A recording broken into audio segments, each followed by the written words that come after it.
Welcome to Compact Warfare from compactwarfare.com, the show where we explore key moments from the history of conflict, from ancient battlefields to modern warfare.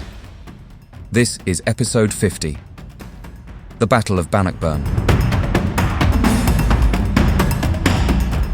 In June 1314, a weary kingdom braced for a reckoning. For nearly 2 decades, Scotland had struggled through war and political fracture as English kings sought to dominate their northern neighbour. Robert Bruce, crowned King of Scots in 1306, had spent the intervening years fighting a mobile, often ruthless campaign to break garrisons, win over magnates, and rebuild a national army that could meet England in the field. The siege of Stirling Castle became the hinge. Its English commander had agreed to surrender by midsummer unless relieved. Edward II could not ignore the challenge. He led a large host north to break the siege and crush Bruce's position.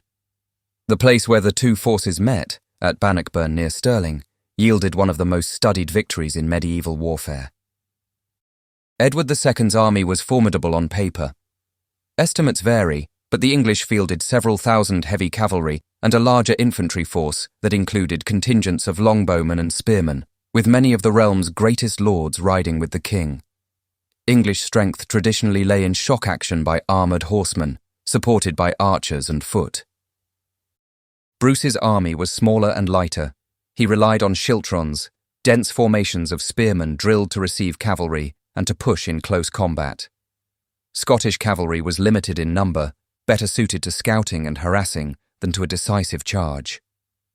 Bruce's command team included experienced captains, such as his brother, Edward Bruce, Thomas Randolph, Earl of Moray, and Sir James Douglas. Their approach emphasised choosing ground, constricting movement, and forcing the enemy to fight on Scottish terms. The landscape south of Stirling channeled armies into a few viable approaches.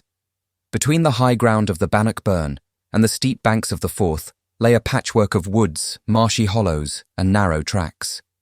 The cars could turn soft underfoot after rain. Where firm lanes did exist, they were often hemmed in by ditches and scrub.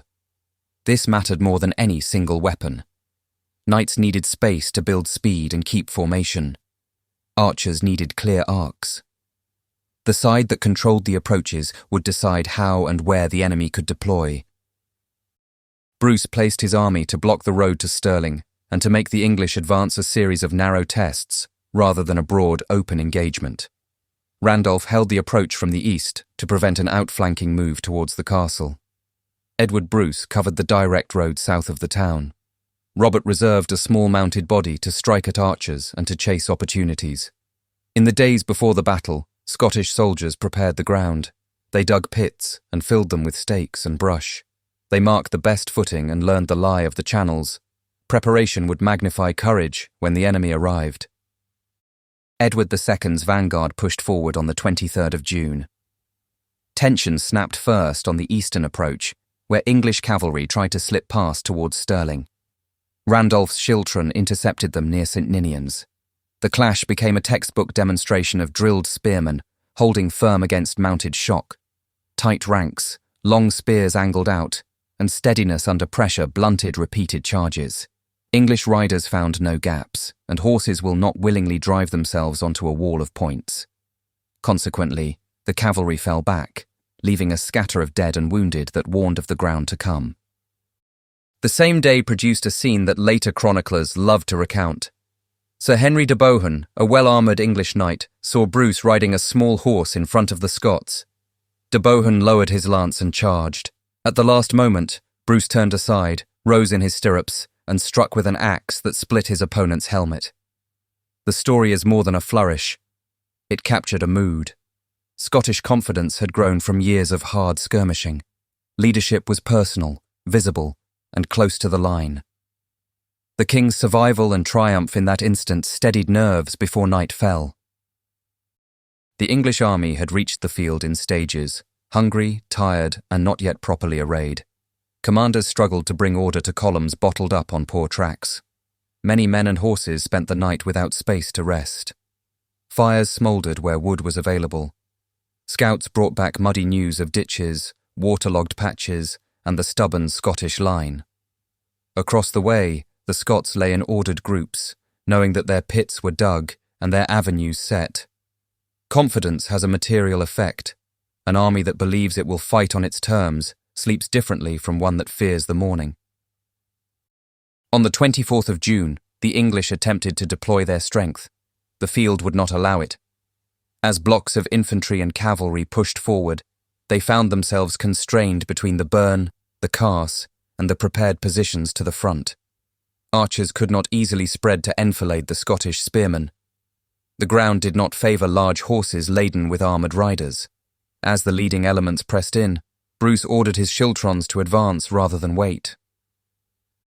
The word schiltron usually conjures a static hedge of spears, but at Bannockburn the formations moved with deliberate force. Scottish ranks stepped forward, spearheads angled for the first push, and used their mass to squeeze the English into a tighter pocket. Close combat in such conditions is brutal rather than flamboyant. There is little room for individual charges or wide sweeps. Shield presses against shield, spear hafts wedge, and elbows and knees do as much work as blades.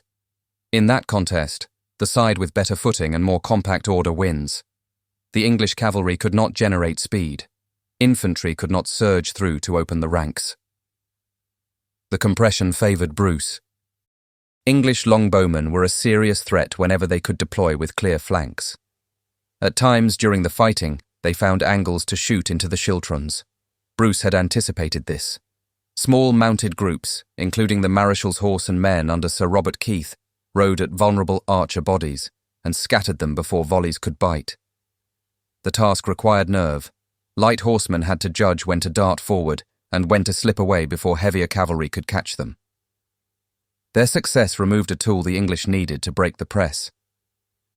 Battlefields often turn on a small number of irreversible shifts. At Bannockburn, one came when English formations, already congested, began to edge backwards as Scottish spearmen pressed. Once a block steps back, men behind it lose footing and cohesion. Horses dislike surging against retreaters. Officers shout and gesture, but their voices carry poorly over the din.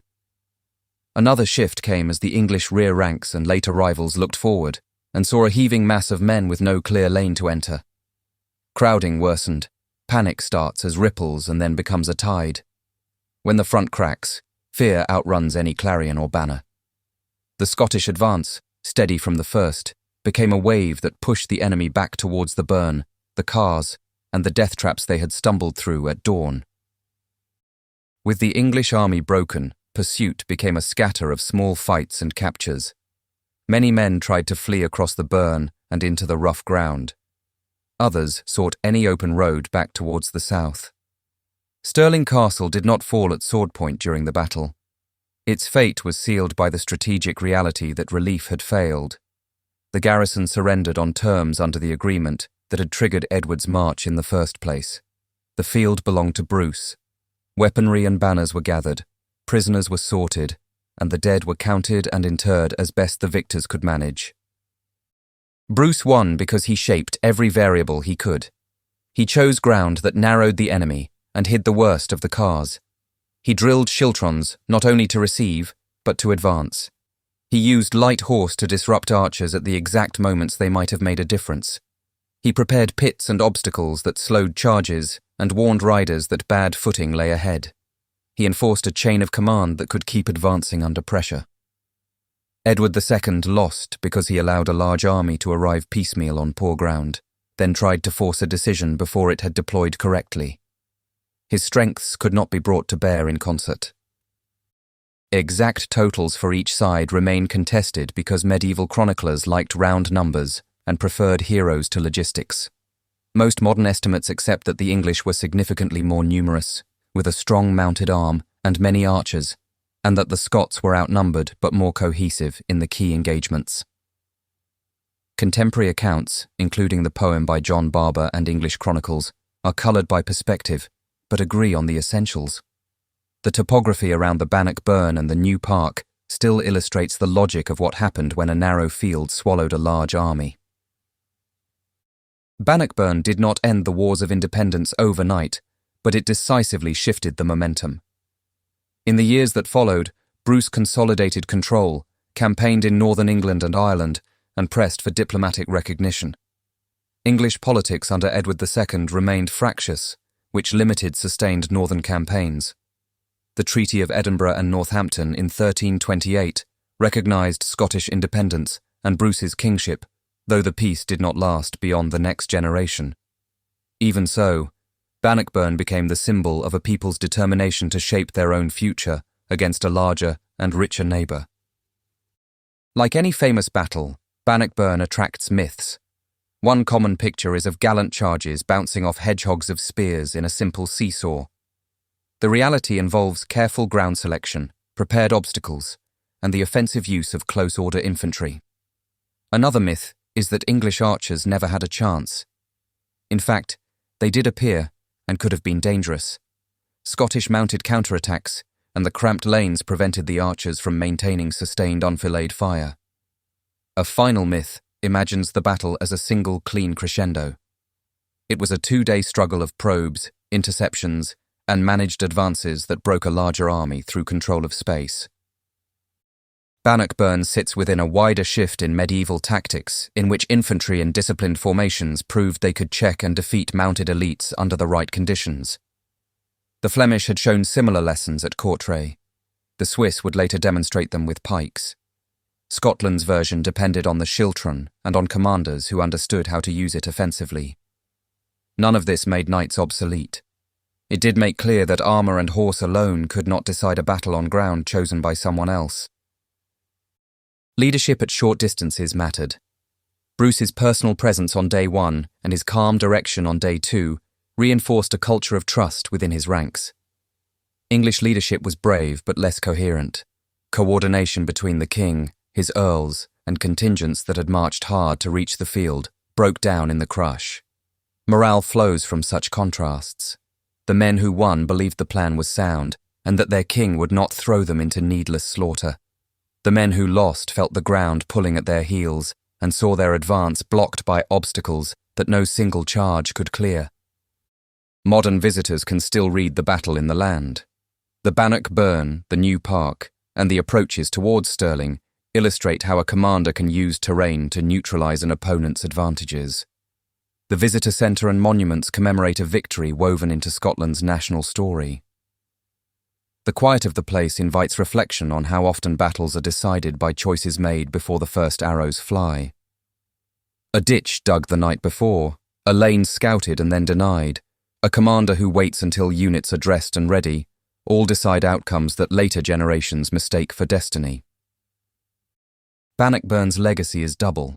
For Scotland, it stands as proof that a smaller, disciplined force can prevail when it refuses to fight on the enemy's terms. For students of war, it offers a case study in the primacy of ground and preparation.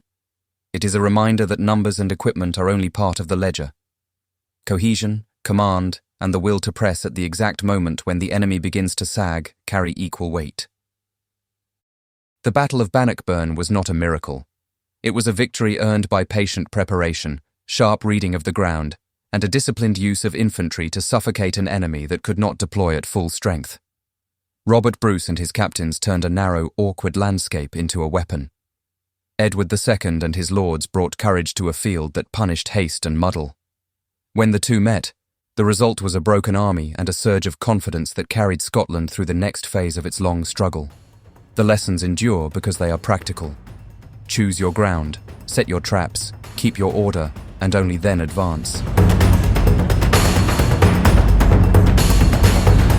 I hope you enjoyed that episode of Compact Warfare from compactwarfare.com. If you did, please leave a review wherever you get your podcasts. And while you're there, don't forget to subscribe so you don't miss any future episodes. Thanks for listening, and I'll see you next time.